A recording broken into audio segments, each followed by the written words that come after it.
This is our last week with our theme, which is a quote from Meister Eckhart. If the only prayer you ever say in your whole life is thank you, it is enough.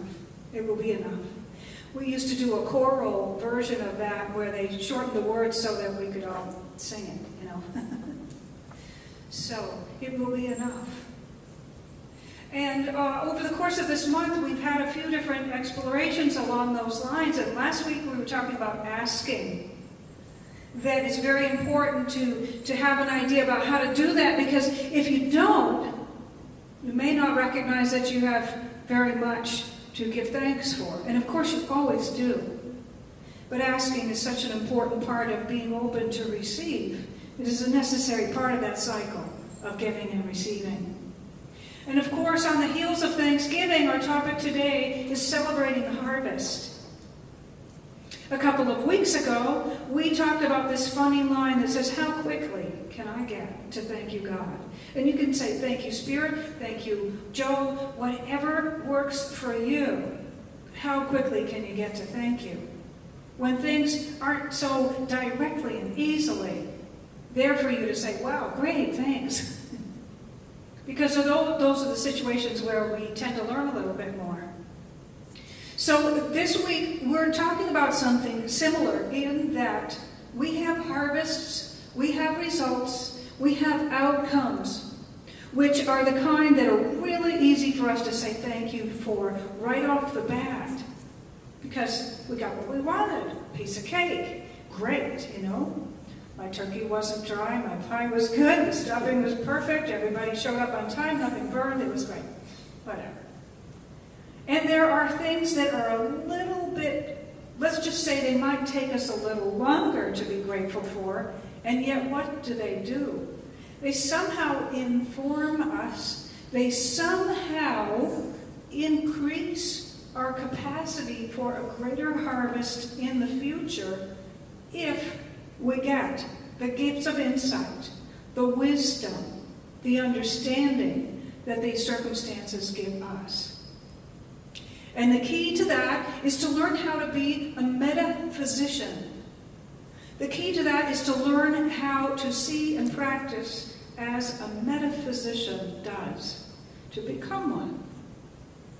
A metaphysician is one who studies what is beyond physical appearances and there's finding clues there. We find clues there beyond what appears to be taking place. And it turns out in every folklore and fairy tale and myth and you name it, everything from our modern science fiction to our ancient tales that we've read, you know, for generations growing up, that there is more that is constantly being revealed in that realm just beyond what things look like. So we would like to learn how to see there, how to see that way. Because if we can, there's a distinct possibility that even those things that don't turn out the way that we'd like them to can give us some wisdom and understanding of how that particular area operates and what our relationship is with it. And then we can have a better experience in that area of our lives. So the beginning of this learning how to be a metaphysician has to do with sight. It has to do with our eyes. Of course, there are biblical passages and just as many lessons from Confucius and people all over, all different masters, all different cultures throughout time. How important it is to have eyes to see, to have our eyes wide open, to have our eyes fixed on that which we desire. But I want to just talk about having our eyes open.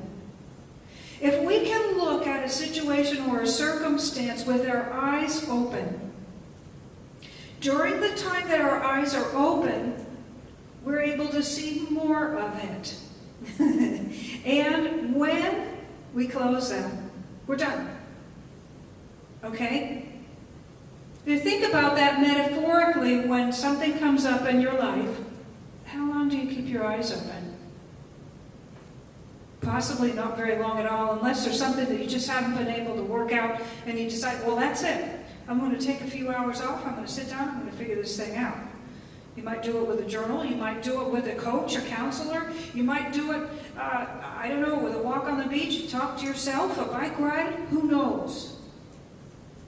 Very often, though, when we're moving through life and we've got 9 different things going on, how much do we keep our eyes open? And in the very fact that we're not necessarily keeping our eyes open for that long indicates that we're probably going to miss a possibility. There's something about our eyes being open that's directly connected to our mind being open, of course. And before we go there, I want to talk about what we decide about what we see. Let's say we've got our eyes open, things are going well, and then there's that little thinker, There's that little, let's just say, the soul, the collection of every memory and experience you've ever had, the filter through which you see everything, and you look at something, and you say, I've decided I know what this means. This is the judge in us. I have seen this thing and I have decided what it means. There. Now I know where to put it. I've decided what it means. I know where to put it. Now I know how to deal with it. Life is good. Next. What if we were to suspend that judgment just a little bit, look a little longer, and consider something other than the information from our past, the information from what we've heard other people say, the information perhaps from one experience, and we were willing to suspend that judgment a little longer and say, this is what I think it means, but I'm going to stay open because maybe it means something else for me that I haven't really considered yet. Okay, so eyes open, suspend judgment. Then we look at the relationship between our eyes open and our willingness to remain open in terms of deciding what something means. What that does is that shapes our belief. Because our belief is really the combination of our thinking and feeling. And when we think a certain way, and when we feel a certain way, we might as well pour cement, practically. When we decide, this is what I believe, the universe says, you are my beloved in whom I am well pleased, you asked for it, you got it, Toyota, whatever it is, that believing has power. It is done unto you as you believe. Our founder, Ernest Holmes, of this teaching, which among other things is called religious science, talks about how this one phrase, it is done unto you as you believe. It's a biblical phrase, and I'm sure that Yeshua ben Joseph isn't the only one who taught it. However, it's a really significant one. It is done unto you as you believe. Well, we just started to take a little look at what it means to believe. To believe is to look, decide what it means, call it what you call it, then you got your belief. That's nice and tidy. Now I know what I believe about that, I can move on. However, we're discovering that there's a possibility that if we look too quickly, if we close our eyes too soon, if we decide what something means without a great deal of investigation or openness, there's a possibility that we might miss what it could be for us in our experience. We might miss an informative harvest. We might miss a result that has the capacity to grow our capacity to receive more in some way. It's possible that if we've already decided what X looks like and what to do about X and what we believe about X, and then we walk around saying, my life is always this way or that way, or it never changes, and it's always happening to me, and whatever, they always, and I never, we get ourselves in a place of powerlessness, which is not how we were made. It's an option, but it's not how we were made. So moving beyond the word belief, which is a combination of what we think and feel and kind of cement by our choosing, and it's very powerful, is this other part of it is done unto you as you believe, and that's the word as. It goes by so quickly, it's so small, you'd hardly think it had any significance other than to tie the other words together. Think again. As. As could mean, it is done unto me when I believe. It is done unto me during the time which I am believing. It is done unto me to the degree that I am ready, willing, and able to believe for as long as I can keep that up. It is done unto me according to the degree of my believing. Ernest Holmes, whom I mentioned a minute ago, said that our use of that little piece right there, it is done unto us as we believe, is the difference between heaven and hell, and it's entirely up to us. He says, as is the deciding factor, and our belief determines whether it's heaven or hell. It's not a place, it's a state of mind. And by the way, we now know that a state of mind gathers to it a place. So, the best way to get out of that place is to get out of that state of mind. So here we are, we're saying we would like to have harvests, we would like to have outcomes, we would like to have results that really work for us.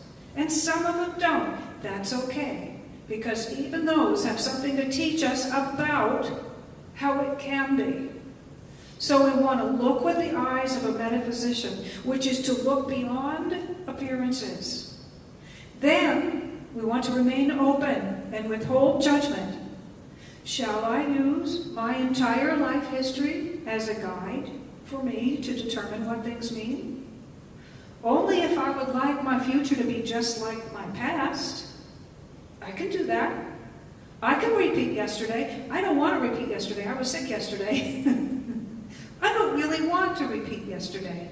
I want to grow. I want to become who I've dreamed of. I want to achieve and to experience things I've only longed for, and I know that I can because of how this works. But not if I get all my information from my past, or I could study everybody else's too, by the way, but it's still history. It's up to me. So stay open. Remember that what we see and what we make it mean determines what we believe, which what? Determines what is done in our experience. And then there's that part of as. You know why this is not a one-shot deal. This is why we are very eager to move into a space where we can have classes and groups and keep going over this stuff. That's why there are practitioners and ministers and musicians and authors, because everyone knows that we need to repeat this in order to get it. In order to erase the old historic default programs that would say, I don't know. So what we do then is we keep these open eyes, we keep this open mind and heart, and we remember that whatever we decide to call something is going to be our belief about it. And then what comes to pass will be in accordance with that. There are a couple of instances where one of these is just a regular everyday life thing, and one is a special situation. I remember going to one of those many workshops where you're supposed to break a board, walk on fire, do something unusual to prove that you really have no limits. And I've walked on fire 3 or 4 times. Some people say, I've done it 27 times. Well, I don't really need to do it 27 times. However, one of those times, I remember walking across, it's about a 12-foot pathway of coals that are at this special point they need to be at. They can apparently melt an engine block. I don't really want to know that. And the trick is that you are not supposed to walk unless you get your personal indication and guidance to do so. If you listen to someone else, you made your biggest mistake. So anyway, I'm having this private experience. I'm doing my mantra or whatever, and I'm really asking my higher knowing, is this mine to do? Is this mine to do to prove to myself that I have no limits? And I got a yes. And so I walked, and it was like nothing until this moment right here, my left foot. I had a doubt. What am I doing? And it burned.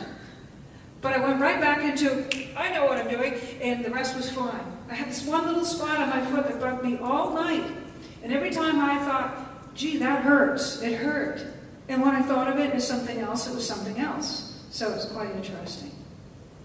But on a more everyday note, we have this opportunity all the time. We have it when we get ready for work. We have it when we're in traffic. We have it when we're putting together an event. We have it all the time. This opportunity to decide what something means and how that law is going to work for us. When I talk about the law, it doesn't have guns. The law is the law of cause and effect. It's the law of correspondence. It's the law of correlation. It is the law of attraction. It's just that force that always says yes, that corresponds directly to whatever we put into it. That's how that works. Now, just for the scientists in the room, or shall I say the armchair scientists in us all, there's one more piece. We no longer have to rely on ancient mystical teachings. We no longer have to rely on a teacher saying, because I said so. Nothing is kept secret any longer. If we look at quantum physics, it says that whatever you measure for, whatever you are observing for, is what shows up. That really confounded a lot of people. Whatever you are measuring for, whatever you are observing for, is what shows up. In terms of everything being in wave form, infinite potential form, completely undefined, every possibility just floating up there like that.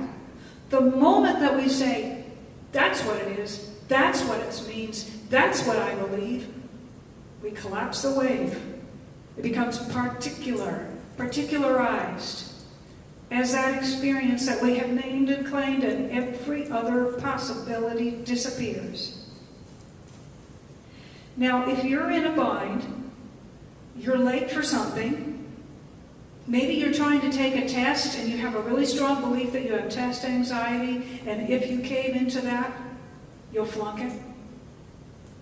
Maybe you're trying to do something you've never done before. You really, really want to. You know you can, but if you give in to that idea that you can't, you can't. Not because there's good or bad or right or wrong. Shakespeare said, nothing is that way, but we make it so by our thinking. I said that all backwards, but you know what I mean. Nothing is good or bad, but thinking makes it so. And how crucial is that in that moment when you're taking a leap, when you're trying something new, when you're aiming for something that you really desire to have happen in your experience? To say, oh, it'll never work out. Okay, you are my beloved in whom I am well pleased. You want to never work out? I'll give you never work out. It's up to us. So this morning I wanted to wrap up this whole month with a bow and get a step closer to understanding all of this, because it's not magical thinking.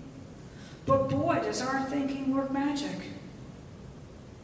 We really have that. We were given nearer than our breathing, closer than hands and feet, or as in the Talmud it says, nearer than your neck vein. That connection, that power of our thinking, our seeing, our choosing, our believing, for our lives to happen through us as we desire, or to appear to be happening to us, hell itself, if we don't know that we have this power this close. So I invite you to take that in today and play with it. Play with it in the smallest of scenarios. In some part of your life where you may have been struggling against time or the capacity to achieve or accomplish something you've always wanted. Try it again with openness Turn away from conditions. That's what our founder Ernest Holmes says. Turn away from what appears to be happening, and certainly turn away from whatever has happened in the past.